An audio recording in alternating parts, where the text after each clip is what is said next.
Thank you everyone who has taken the time to attend this discussion this evening. I think that the first thing for me to talk about is where I'm from. I was born in London in 1976, and I grew up in between the United States and the UK. I studied painting at Chelsea Art College and left Chelsea Art College in 1998. The work which you're looking at on your screen in many respects personifies 25 years of my work. I think the most important thing for me to explain at the start of this talk is that for 25 years, I've been making sculptures out of paint. My intention for working this way is that I wanted to develop systems for painting where the work could grow in any direction without the traditional restraints of the canvas, which for me limited too much what the painting could be. The work which you're looking at is called Manifesto, and it was made between 2000 and 2003. It's a solid cube of white acrylic paint, and it measures 29 inches high. When I made this work, I was living in the Hudson Valley, an hour and a half to the north of New York City. Because there is no tradition of painting in this way, I had to develop the techniques that I needed as I went along. I often found that by default, because I was using paint on its own, I utilized sculptural techniques which became more advanced with practice and increasingly captured the surfaces and the textures that I was seeking in my work. This work from 2001, the following year, consists of 200 cast paint tubes. They're suspended inside a plexi box. The color is solid throughout each tube, and each tube is a different color. As you can see, it fades in different directions. It's a type of color field painting, which comes originally from American abstract expressionism. So at this point in the development of my work, I'm slowly trying to move away from a modernist painting practice and find my own language through the development that's occurring. I've known that I've always felt strongly that the most significant thing that an artist can do is to make work about something that's happening while they're alive, either a statement or a document of some form. At this stage in my development of my practice, I'm aware of this feeling, but I'm not seeking that dialogue within the work. But as creative people sometimes say, you don't often find your subject finds you. In March 2001, the Taliban destroyed the 6th century Bamiyan Buddhas in Afghanistan. This hit me like a brick to the side of the head. I simply couldn't understand why a pair of monumental sculptures carved into cliffs in Afghanistan suddenly had to be destroyed. It bothered me greatly. In retrospect, I think that the lack of clear information about why this happened at the time and the conscious belief by the Taliban, which was told to the world that somehow this action was going to improve people's lives in Afghanistan, left me stunned.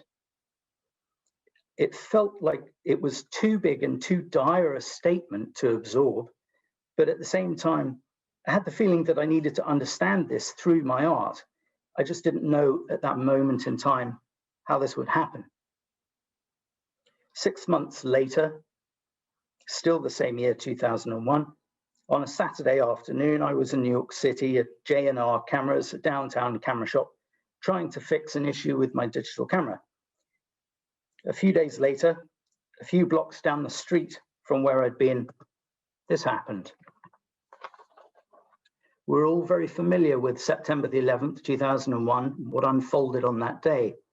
When I saw these pictures on television, I understood that there was a correlation between the destruction of the Bamiyan Buddhas and the targeting of the Twin Towers. What I mean by this is that both were iconic and proud symbols, revered for very different qualities, but which certain extremist religious practices couldn't abide. As a child, my brother and I had pressed our faces against the windows at New Jersey's Newark Airport and peered out into the night at the Twin Towers in the distance in Manhattan. Even as children, we understood how important these symbols were. After September the 11th, I realized that there were obviously forces at work which were far too powerful for me to ignore if they were intent on damaging cultural heritage.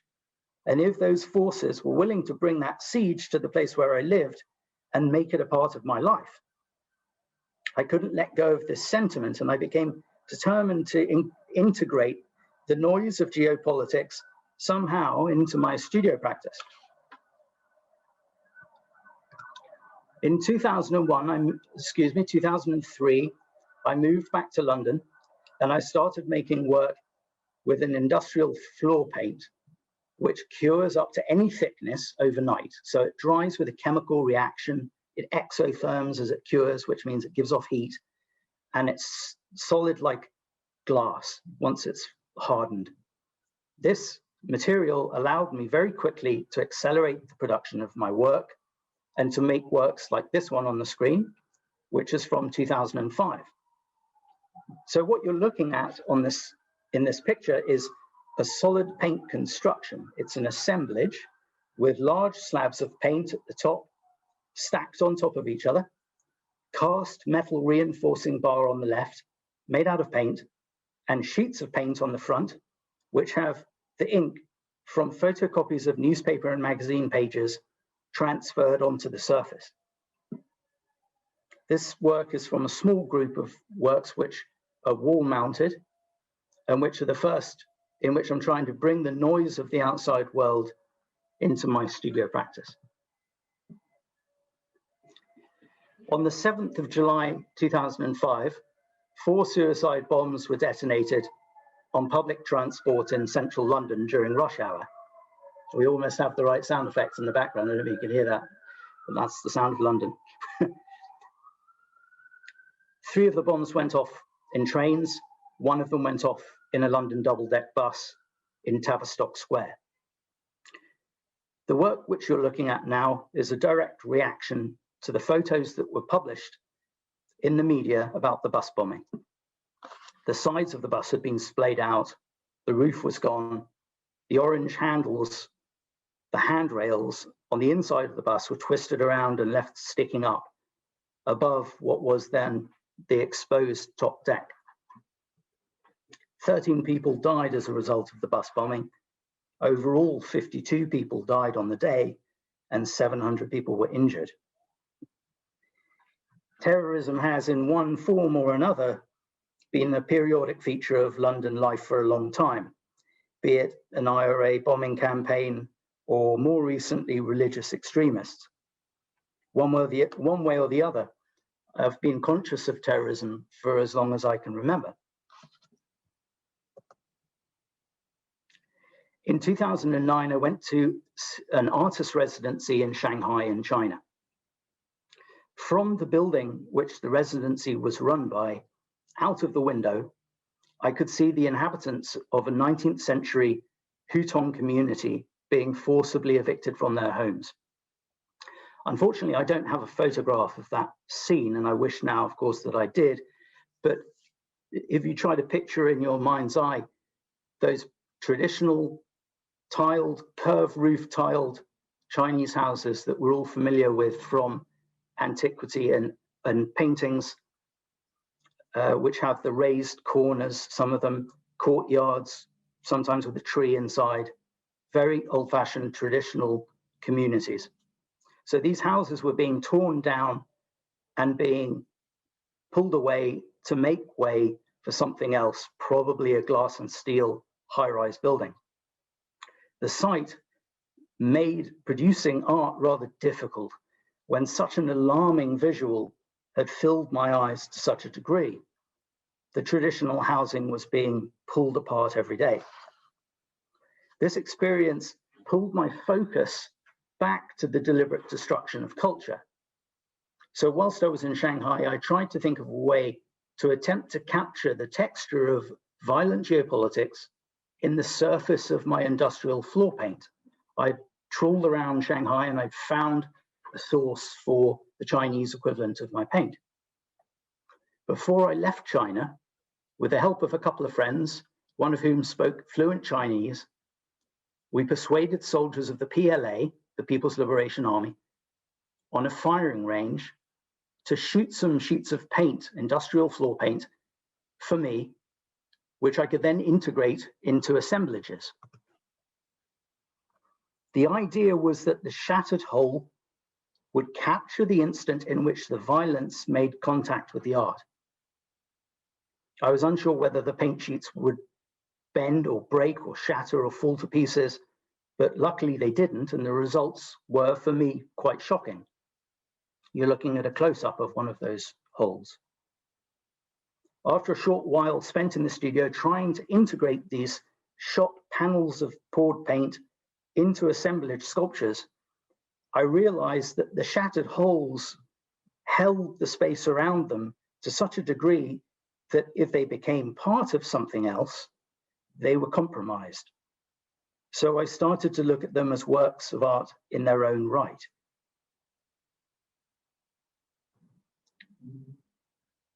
This photograph is a close-up of a work simply titled PLA Bullet Hole Painting. These shot works were sufficiently interesting to me that I started to think of ways to take this idea further, and wanting to find a more direct merger between the sheet of paint, the texture of damage, and the loss of culture by violence. My mind kept reverting back to the Bamiyan Buddhas, so I started contacting people in Afghanistan who I thought might be able to help me. It was a complete potluck experience. I sent many emails, nobody replied. I mean, it's a difficult thing to answer. Hello, I'm an artist living in London. I want to come to Afghanistan and find a way to document what's happening. And nobody responded. Then all of a sudden, this fellow, Sadr Ahmed Khan, who was running a freelance press agency in Afghanistan called Kabul Pressistan, emailed me back. When I explained what I was looking to do, I sent off the email feeling confident that I would get no response at all, but he replied almost immediately and said, I can definitely help you. As well as working with the international media, Sadr had a direct connection with the Taliban. So Sadr actually asked the Taliban to shoot some of my art. He and I spoke at quite considerable length about how they might go about doing this. And he said that he felt it was unlikely that they would want to do it for free, which then generated a conversation about the complications of an exchange of payment. Of course, you can't hand over money to people like the Taliban because by default, you're sponsoring terrorism. He warned me that if they said no, or they were confused by the request, that he just couldn't take the conversation any further, which is actually what happened. So instead, we came up together with plan B. He plotted out on a map of Kabul all the places where the Taliban had carried out attacks over the 2 previous years. And then he drove to each of them to get the background story of what had happened in each location from local people. And then he called me and he said that he'd found one site where definite Taliban bullet holes were clearly identified, which I could make molds of. So with Sardr's help and having arranged a place to stay with a group of journalists in Kabul, I flew to Afghanistan and made molds of Taliban bullet damage from 2 different sites with the help of local police who volunteered to keep us safe while this was going on. The first site was the location of a suicide bomb attack where the bombing was preceded by a gunfight. The Taliban shot 2 drivers employed by a private security firm who were sitting in their car outside the business premises. As the shooting happened, the wall behind the car was damaged and I molded these bullet holes. The second site that I visited, shown in this photo, was the location of an attack on an apartment building, which was the home of Indian doctors who were staffing a Kabul hospital and who had been killed by the Taliban. Husbands, wives, children.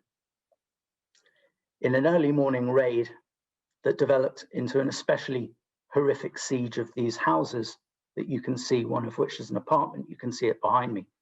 In fact, just over my right shoulder, you can see a bullet hole. I still haven't used the molds from this second site because the experience of being there and going into these apartments was just so awful that I simply don't want to revisit it. This is an exhibition in London of Taliban bullet hole paintings. At the time of this exhibition, which is 2011, the works I was showing were about as far as I was able to push the paint and my capacity to procure the subject matter. These works became an action in bringing the texture of the violence into the gallery space in forensic detail without the viewer having to see through the portal of the media. Instead, people who look at these works in the flesh are directly engaged in a physical encounter which goes down to a granular level. The reproductions of the bullet holes are on a forensic level. It's altogether a different experience from understanding something like this through pictures. This is a Taliban bullet hole painting from 2014. The development of my craft, of my studio practice up to this point enabled me to make this work. So for example, the fixtures, the blocks above the panels holding the works onto the wall are also made out of paint. Tragically, in the spring of 2014, Sadr Ahmad Khan, his wife, his two daughters, all died in a Taliban shooting at the Serena Hotel in Kabul whilst they were sitting down to have a meal. His toddler son was shot in the head and left with brain damage, but he has survived. Now I believe he lives in Canada. Sadr was a fantastic supporter. Every time I opened an exhibition of these works, he would email me or text me and say, "Brilliant, well done, keep going. No one's coming here to see what's happening. Keep taking it to them. Don't stop." So I didn't. People thought that the Taliban were really the worst form of extremists that we could imagine until ISIS came along in 2014. They proudly made it their mission to destroy ancient sites, museums, monuments, tombs, mosques, churches, and libraries, and they sanctioned looting on a vast scale. The Middle East has never before seen such systematic, deliberate destruction of culture on an industrial scale across two countries, Iraq and Syria, simultaneously, using modern military equipment. It was completely unprecedented. And as we know, the world knew about it immediately because of their use of social media. I knew that this was the biggest cultural cleansing since the Second World War, and since that was the focus of my work at this stage, and the further I made my work develop, the deeper I got into this project, the more I understood that my work was going to have to examine what these people were doing. So just to show you the scale of the looting which ISIS carried out, these are two photographs of Dura Europos, an important ancient Hellenistic, Parthian, and Roman city in modern-day Syria. It's against the bank of the Euphrates River, which you can see at the top right corner of both of the photos. On the left is a photograph that shows the ancient site before ISIS, and on the right, after ISIS, and you can see thousands of tiny pinholes, which are holes dug into the ground by looters who are trying to find anything that they can sell. This is sanctioned by ISIS. And in fact, the right-hand photograph, you can even see the city grid as a result of the extent of the digging. It's difficult to know how much ISIS benefited from this, but they did use it as a source of income to some degree. So I started looking at different ways, seeing all of this material, the films that ISIS were making and putting on social media and putting into the internet, being shown by the news, the dynamiting of important ancient sites. I started to try to find ways to get to the recently liberated ancient sites in Iraq. I was astonished that this happened as quickly as it did. It took about 2 weeks. And I flew to Sulaymaniyah in the Kurdish region of Iraq, which is in the northeast, in the autumn of 2015.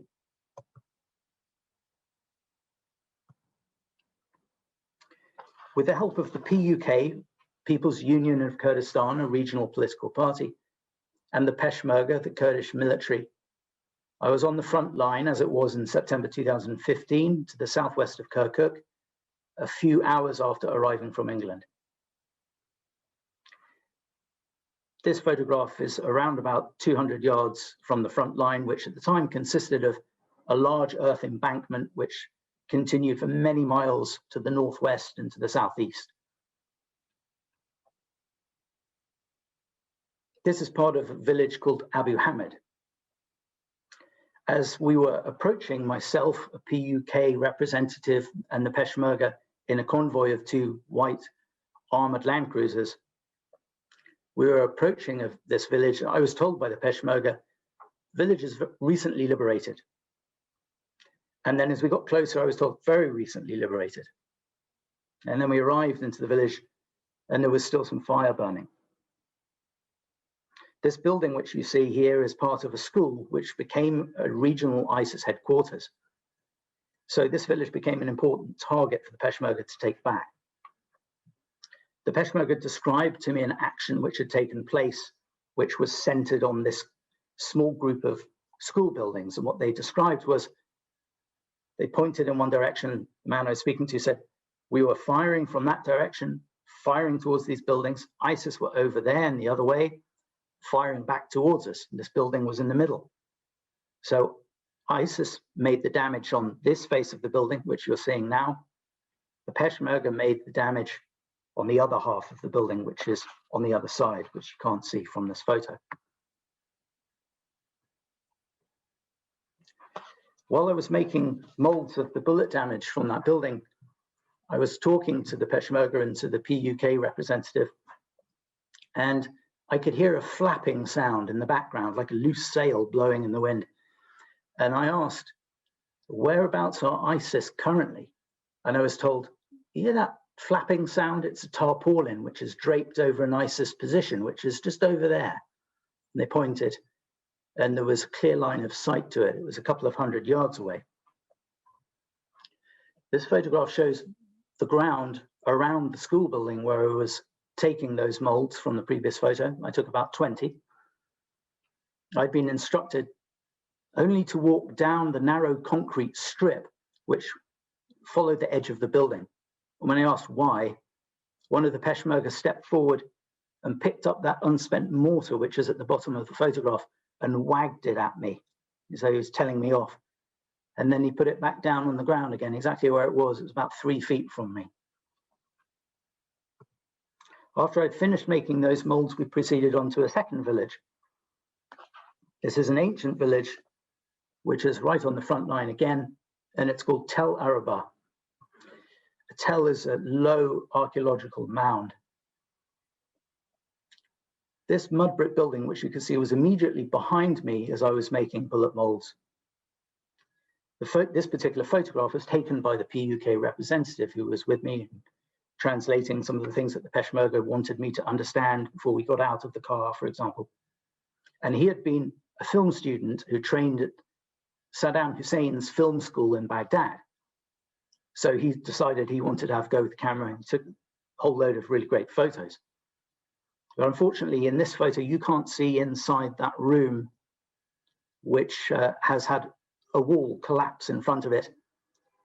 And I could see inside it. And as I was mixing up the dental putty that I used to make my molds, I was standing there looking inside that room, and I could see rugs on the floor and furniture all around the room and all of the things that you and I would have at home. And it was just as though the inhabitants had left a few minutes ago. Very disturbing.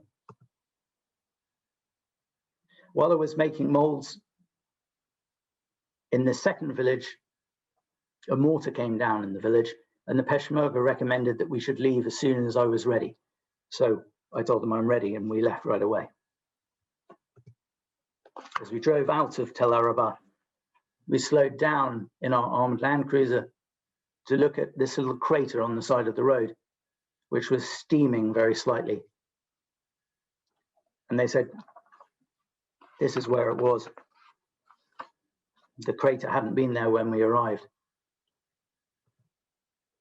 So you go from one extreme situation like that, 5 minutes down the road, to the city of Kirkuk, where we decided that we're all going to go to a little restaurant and have lunch, a kebab shop.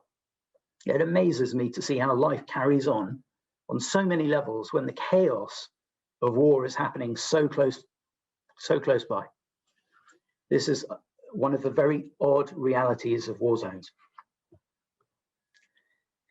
So I'd taken the camera back from Kamel, the PUK fellow, and realizing obviously that this is not the average day in the studio, I thought I'd better photograph everything I could. And so I snapped this photo as I was starting to go up a flight of stairs. The restaurant, half of the restaurant was upstairs. And I found out about 10 days later, this street had been car bombed. I don't know if the restaurant was damaged or not, but they made an amazing lamb kofta. I just wanted to add this photograph in to show you a snapshot of the incredible beauty of the Kurdish region of Iraq. Again, these awful things happen even in the most magical settings, and this landscape, as you can see, it was sort of like something out of the Lord of the Rings. It was just magical.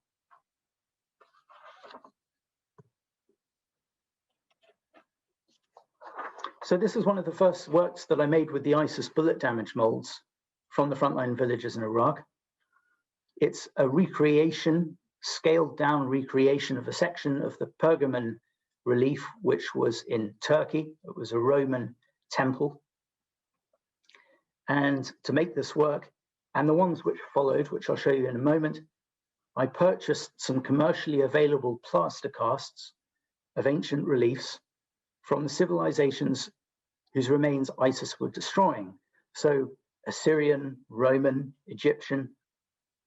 And I merged the ISIS bullet molds with the molds of the plaster casts to make multi-paneled works, which are then cast with my industrial floor paint. So although it looks like plaster, this is my industrial floor paint. I usually buy it white because I can buy it in small quantities, whereas if I buy a color, I need to buy a very large quantity, and I can paint it as well if I want to. So here on the screen now, you can see two photographs of a small exhibition of the works, one of which I just showed you. This is an exhibition of ISIS damaged paintings, and it was held in these rather beautiful Victorian cabinets at New York University's Institute for Fine Arts in 2016. One of the most rewarding elements of this experience of making these works about destruction of culture and visiting these places has been meeting and getting to know the archaeologists, historians, and restorers who are specialists in the territories and the histories of the places I've been visiting. So in 2017, I exhibited a number of ISIS paintings at Thomas Yekel Gallery in the Chelsea neighborhood of New York, which is what you're seeing at the moment. As part of this exhibition, I was introduced to Jason Uhr, a celebrated archaeologist who works at Harvard University, and he kindly agreed to write an introductory wall text for me, which contextualizes the ancient reliefs I've been working with. The text helps to explain the purpose of the imagery and at the same moment demonstrates the continuum of the human experience. Jason's text reads, "Walls have always been canvases for people's beliefs and ambitions. In the ancient world, palaces, temples, and tombs were adorned with images of how the world was meant to be. That reality may have been political, shown by courtiers or supplicants approaching the king, or it may have been cosmic, with rituals performed properly in the present or the hereafter. The styles and specific messages may seem alien to the modern viewer, but the underlying sentiments are timeless, and they reinforce our connection to the past. An assault on the monuments of the past is an attack on the identities of the people who descended from them. But there's more than that. These bullet-marked scenes from Egyptian, Assyrian, and classical antiquity remind us that it's an assault on our shared humanity. Jason Orr, Professor of Archaeology, Department of Anthropology, Harvard University. In 2017, I was given an invitation to attend the UNESCO General Meeting in Paris. The General Meeting circulated around the subject and discussions about the destruction of culture and heritage by religious extremists. When the room filled up, I found that I was seated about 5 feet away from the Secretary General, Irina Bokova, who's sitting here on the left in the glasses, and Iraqi Culture Minister Faryad Rawandazi, who's on the right. During an intermission in the discussions, I introduced myself to the minister and I gave him a postcard of one of my ISIS paintings. He looked at it for a few moments without speaking and then asked me, "When are you coming to Baghdad?" I improvised and said, "March," and he gave me his personal phone number. 5 months later, in March 2018, I was in the Culture Minister's office in Baghdad. He and the head of the State Board of Antiquities gave me a letter providing me with permission to make molds of the ISIS smashed sculptures inside the Mosul Museum. This was a really key moment for me because I knew that if I were able to make molds directly from the damaged ancient sculptures inside the Mosul Museum, I would have met that merger that I had wanted to make from the start of producing work which was directly removing texture from the surface of smashed heritage. So off I went from Baghdad up to the north of Iraq, to the Kurdish region of Iraq, and then westwards across the cultural plains, which you can see here, to Mosul.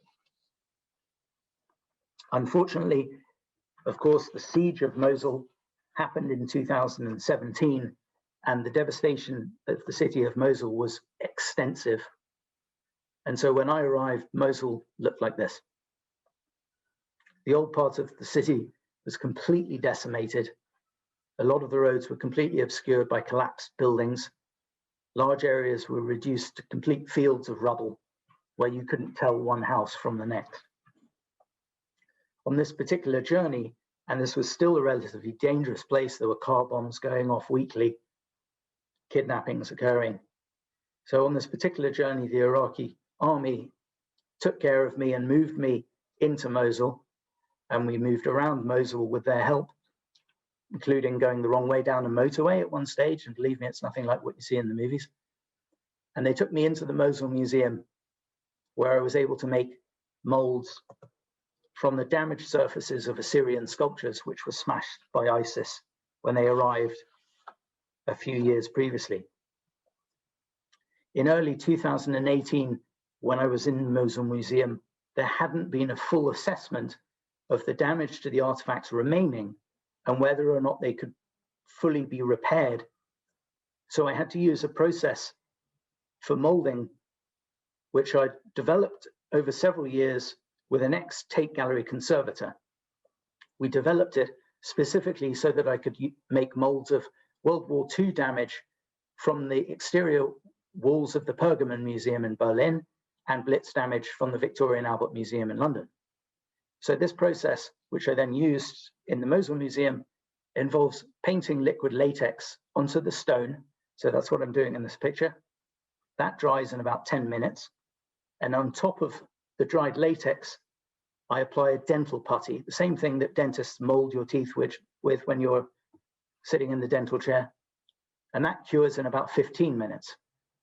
When the dental putty is removed, it lifts a forensic quality reproduction of the stone surface. The latex then peels away from the stone, leaving a completely clean surface without any residue.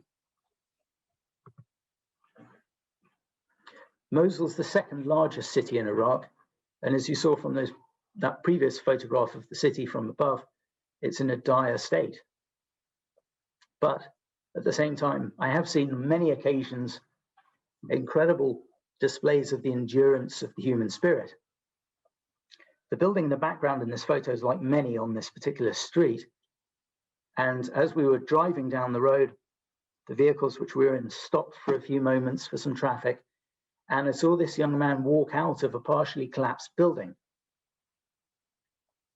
I realized that the gap underneath the collapsed floors of the building that he'd just walked out of was a bakery. It looked no more organized than what's going on in the background here. It was extraordinary. He had a bit of a strut to him the way he walked. It was quite an uplifting moment because I really realized how enduring the human spirit is, and it made me feel hopeful for the future of Mosul. So this brings me up to the exhibition which Paul described at the beginning of the talk, Owning the Past from Mesopotamia to Iraq, which is at the Ashmolean Museum.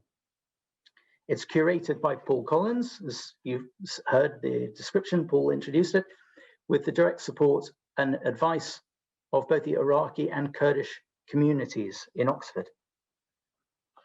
The exhibition tells the story of the creation of the nation of Iraq by colonial power, predominantly Britain, utilizing in fact, artifacts, maps, diaries, and some notebooks from the people who were participating in the negotiations and formation of the country.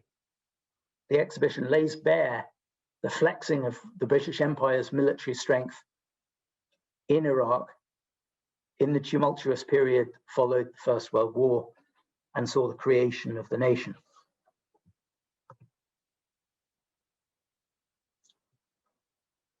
It's also the first dual language exhibition at the museum, and the text panels are written both in English and Arabic. My contribution to this exhibition is an installation, as Paul mentioned, which merges the Ashmolean's Assyrian relief, which is pictured here, a couple of meters, I think 3 meters high, with the damaged molds which I made inside the Mosul Museum. The intention is to make this Assyrian relief appear to have been smashed by ISIS. So to make the work, I laser scanned this Ashmolean relief, which is, as I said, in the entrance of the museum, and then I 3D printed 2 large sections of it. This is the installation. The 3D prints provided a reproduction of the original surface of that sculpture, and the Mosul molds provided the broken stone texture which went around the edges of each of these pieces, which you can see. Everything was cast from industrial floor paint. They're hollow.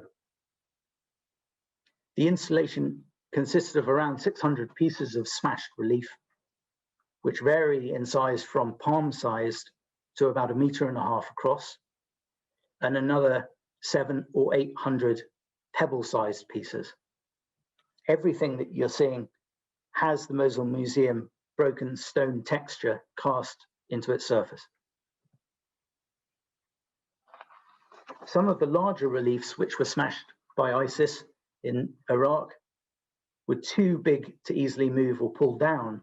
So some of the bases of these reliefs, or the bottom sections, as you can see in the picture here, remained on pedestals, while the top sections fell to the floor and then were smashed with sledgehammers. So in my installation, a photograph which you're looking at, I've left the base section of the Ashmolean's relief standing on this pedestal.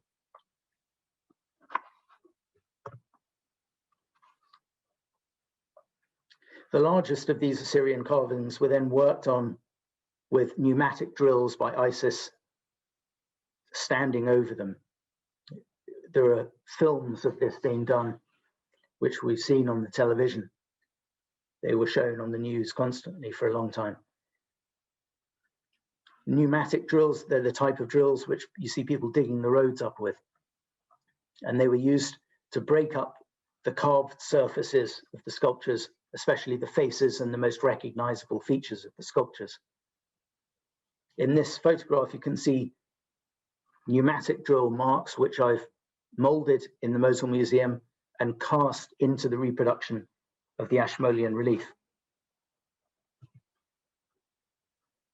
The room with the installation in it also includes a group of my drawings of the destroyed interior of the museum. These have been drawn with an ink made by grinding down charcoal, which I collected from inside the Mosul Museum, which was partially burned by ISIS before the siege of Mosul started and forced them out in 2017. This particular drawing shows one of the Mosul Museum's Lamassu sculptures. It's a bull with a human head and wings. It's lying down on its side because it's been pulled down off the wall away from where it was supposed to be and smashed. It's had its face removed with pneumatic drills, which you can see in the front right-hand corner of the drawing. To the right of the sculpture is a hole which has been blasted into the floor. This is the lower of two Assyrian rooms in the Mosul Museum, and they're separated by a few steps, which you can see in the background. The dynamited hole had exposed the basement level, and there's been speculation that ISIS were trying to find gold treasures that the museum had in their storage facilities down below. There were many scenes of smashed remains and paperwork littered around in the rooms. There were small boards, which you can see to the left of the center in this drawing, which are text panels, which have been pulled off the walls next to the displays and were strewn around in the dirt and the debris. Some were piled up here and there on tables and raised surfaces, such as this low pedestal. Their texts no longer relate to anything tangible and were reduced to being only tragic reminders of what had been lost.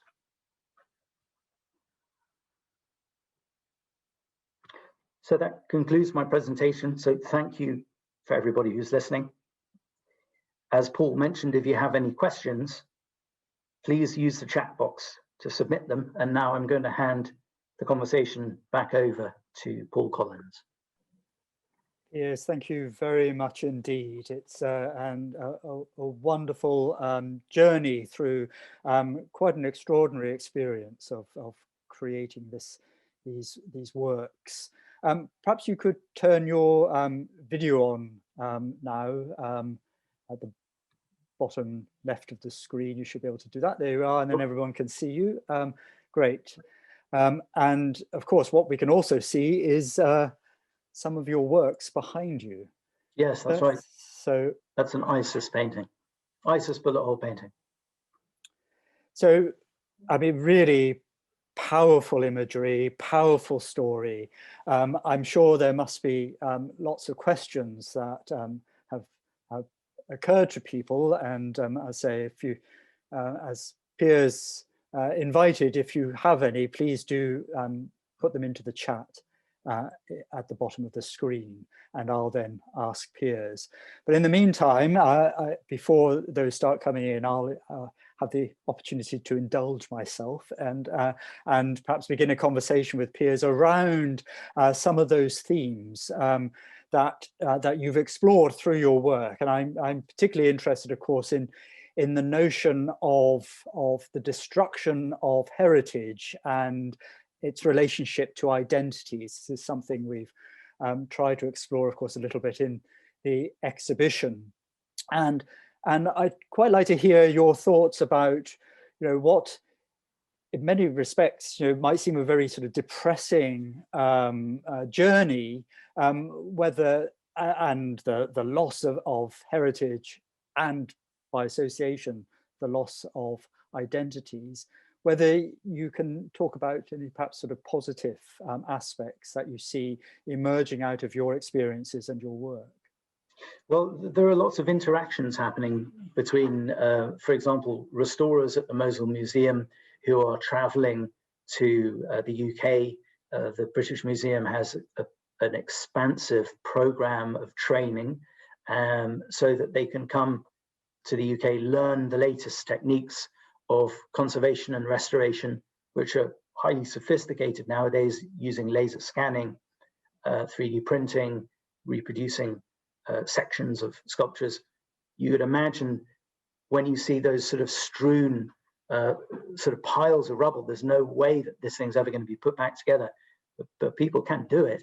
And if they have the knowledge and the skills, and those are being given through training courses like the one at the British Museum, these things can be done, and remarkable progress can be made. I had a photograph just after I came back from Mosul last time, which was 2018, of a street market, and it had been completely destroyed. And I showed it to Saad Ahmed, who was one of the restorers in the Mosul Museum, and he sent me a picture of what it looks like now, and it's completely back to the way it was. It looks like your sort of classic sort of Moroccan style bazaar. I think most people probably relate to that in some respects.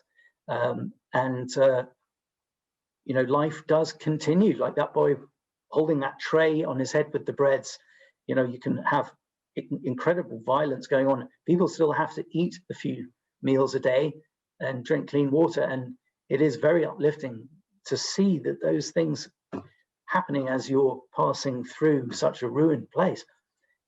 It's going to take time, but Mosul will come back.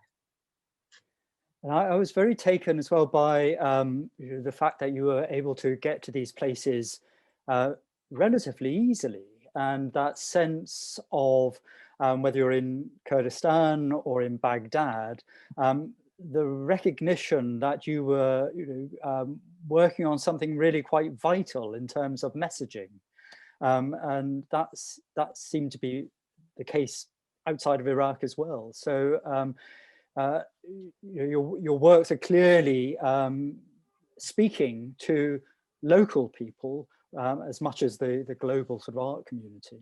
Yeah, I found in visiting Kurdistan and visiting South Baghdad, Mosul, people were very, very enthusiastic to just understand that somebody had come and wanted to know what had happened and talk to people about it. And it was quite hard to kind of hold people back from gushing with enthusiasm and saying, oh, you must make sure that people understand what you've seen and what happened. And, they want to tell you their story, and they're just thrilled to know that somebody's made the effort to go. So if I say, well, could you, like I did with the culture minister, could you give me a letter that allows me to go inside the Mosul Museum? And I explained the process of molding. He said, yes, absolutely, because he'd seen the images of the work that I made previously. He understood what I was trying to do, why I was trying to do it. You could tell that I was genuine about it. And so he wanted to help. Ultimately, the more information that gets out for them, especially as the Minister of Culture, the better. So people were very enthusiastic. And I think that the soldiers who moved me around Mosul were probably just really happy to have a day away from the really serious stuff and just sort of shuffle around and have some lunch with this English guy and like try and practice their English. Tell me the names of European football players, and couldn't really say much more than that. But it was light relief for them as well. So some questions coming in now, and I think a very interesting one up front, which really sort of reflects to some extent on what we've been trying to do in the exhibition as a whole at the Ashmolean, which is, of course, to situate modern events within the context of a colonial past. And the fact that so much of the collection in the Ashmolean derives out of the First World War and colonial occupation of what would be created as the country of Iraq. And the question asks, given the history of Western looting of artifacts and acquisition more generally, I suppose we could say, and that there is often a commercial aspect to exhibitions, do you ever feel uneasy about the transactional nature of your work? I don't about my work, in part because when I sell, these are Taliban bullet hole paintings behind me. When I sell the ISIS works, I make a contribution to a Kurdish orphan charity who provide a roof over the heads of kids in the immediate vicinity of the villages which I went to make molds. As I explained, going to these places, I've been met with great enthusiasm from people that wanted me to hear their stories, etc.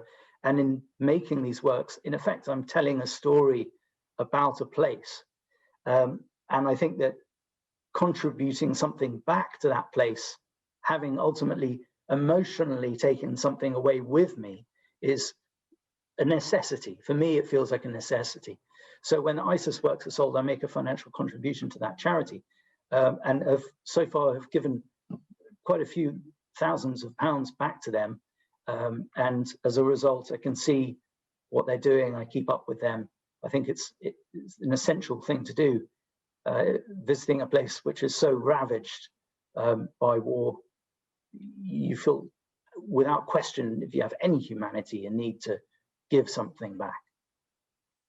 Thank you. A question now about the fact you work when you're creating your paint sculptures, your use of white paint. You explained that it was, of course, principally because you could buy it in small quantities, but is there an intellectual aesthetic reason for maintaining the whiteness, given that you can paint them? Yes, as you saw early in the presentation, there were a couple of works which had been painted. They were originally white, and I painted parts of them. But in time, I started to think, well, when I introduced these textures, the bullet damage especially, after making the works in Shanghai, I really felt that adding anything to them at all, or even merging more than one together to make an assemblage, was just simply a detraction from the clean, crisp nature of them. And I thought, well, color is actually just not necessary here. It's clear what I'm doing, and it's not needed. So in that respect, very helpful that I'm able to buy just very small quantities of the white. I think that the minimum quantity which I can buy in a color is something like 60 liters, where I normally can buy as little as 1 5-liter container of the white. So that's helpful. But yes, that aesthetic, clean sharpness of the white is very, very appealing to me. And it's simply because they don't need anything more, in my opinion. Just an interesting thought occurred to me coming out of that. Are you in any way interested in the tradition of casting, which again retains that sort of white quality historically, 19th, 20th century casts? Yeah, absolutely. I mean, I'm interacting continually at this stage with what are reproductions of Victorian casts. I'm very interested in casting because I've had to learn casting techniques on various different projects, and my casting ability has advanced in the time that I've been using, especially this industrial floor paint. In fact, early on when I was using acrylic, I wanted to start casting, but the acrylic didn't do what I needed it to. What I mean by that is the acrylic shrinks because it's about 30 or 35% water. So that water evaporates and the acrylic shrinks. And when the acrylic shrinks, it doesn't keep true to the form of a cast. It deforms itself. So I was at that time living in the Hudson Valley, hour and a half away from New York, north of New York.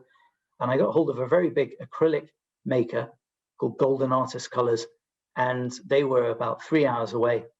And they custom manufactured an acrylic for me to my specs, which worked in molds. So my relationship with molding has sort of run since about 2002. Continues to this day, of course. So I'm already thinking about possible relationships with, of course, the Ashmolean's Cast Gallery, one of the few surviving 19th century cast galleries in the country. So well, the V&A cast rooms are incredible, they're epic. Yeah. I spent a lot of time in there as a teenager making drawings. I know them very well. Another question around your experiences in Iraq and Afghanistan. Did you have the opportunity to meet any local artists in those countries? And were they drawn to similar subjects and images and emotions? Is that something that? Yes, very much. In fact, I know an artist who I'm friends with by email, mostly met him in London last year, who's Kurdish, and who was rushing around on the front line, incredibly making etchings. He was running around with copper plates, etching the scenes that he was seeing as the siege of Mosul was starting. And the Peshmerga kept telling him, you can't be here doing this. And he said, no, you don't realize I have to be here doing this. I kind of appreciate what he was saying. So he's become friends with me. I know several Kurdish artists in London and in Kurdistan as a result of visiting the Middle East. And Afghanistan, I know a few craftspeople, because making art the way that we think of it, imagery, has been for a very long time now sort of verboten in Afghanistan, very much frowned upon. Photographs, no problem, curiously, but glass makers, kilim makers, kilim's a knotted rug, for example, I know people who are very much involved in that. In fact, when I was there, I went with the journalists who I was staying with up into the mountains to visit an incredible place called Istalif, which is a traditional Afghan pottery. So yes, I have had quite a number of interactions. As an artist, you can't go somewhere and end up not meeting artists. It just kind of happens, you know. It's an inevitable thing. It's interesting you're talking about meeting people who are recording the experience directly. Do you think of yourself as a war artist in that sense, or? No, not really. Yeah. It's rather unfortunate that, firstly, that the Taliban came into being. I mean, before I was able to do anything like this type of work, but that they came into being, then that ISIS came into being. I think that if they hadn't, my interest in the destruction of heritage would have occurred anyway. It's just that those organizations focused my attention because of the extent of what they were doing. I've made also historically based works which look at the damage carried out by the Allied forces against Germany during the Second World War and vice versa. And in fact, I've even made works where I've mixed together those molds so that you don't know whose damage is which, because ultimately the damage is damage. So I've kind of moved into sort of historically based areas and sort of oscillated backwards and forwards between the current affairs side and history several times now. So I don't think that. No, I think I would have found myself looking at this, you know. So it is that combination, I think, of thinking about the past, whether it's sort of deep past, the ancient Assyria, or the more recent past, the Blitz, and the contemporary, and fusing those together, which is, well, for me, so compelling about, in so many ways, about your work. And just thinking of the installation in the Ashmolean, where you've taken this monument, which is, is still intact effectively, but removed from its country of origin, its place of origin, and then, as it were, shattered it and imposed the contemporary on that. So multiple threads you're pulling together just in that one work. Yeah, absolutely. And when the exhibition opened, as you know, Paul, the BBC came and they interviewed yourself and me, and the interviewer asked, "What is the message?" And I thought, okay, well, that's always interesting when people test you with a question like that. You have to summarize it in a sentence. And I think that part of what I said was that you have to realize that the exterior walls of the museum, which is, like, for example, the Ashmolean, it's a repository of human history. The Iraq culture minister told me it's not just Iraqi material, what's in Mosul. It belongs to Europe, America, Asia, everyone. It's human history. So if you think of a museum such as the Ashmolean or the V&A or the British Museum as a repository for human history, what it really comes down to is the frailty of those very thin, eggshell thin walls which contain and protect it all. And that those walls ultimately are only as strong as our willingness to fight for it. And it can happen anywhere. I mean, during the Blitz, the British Museum, the Tate, and the V&A were partially damaged.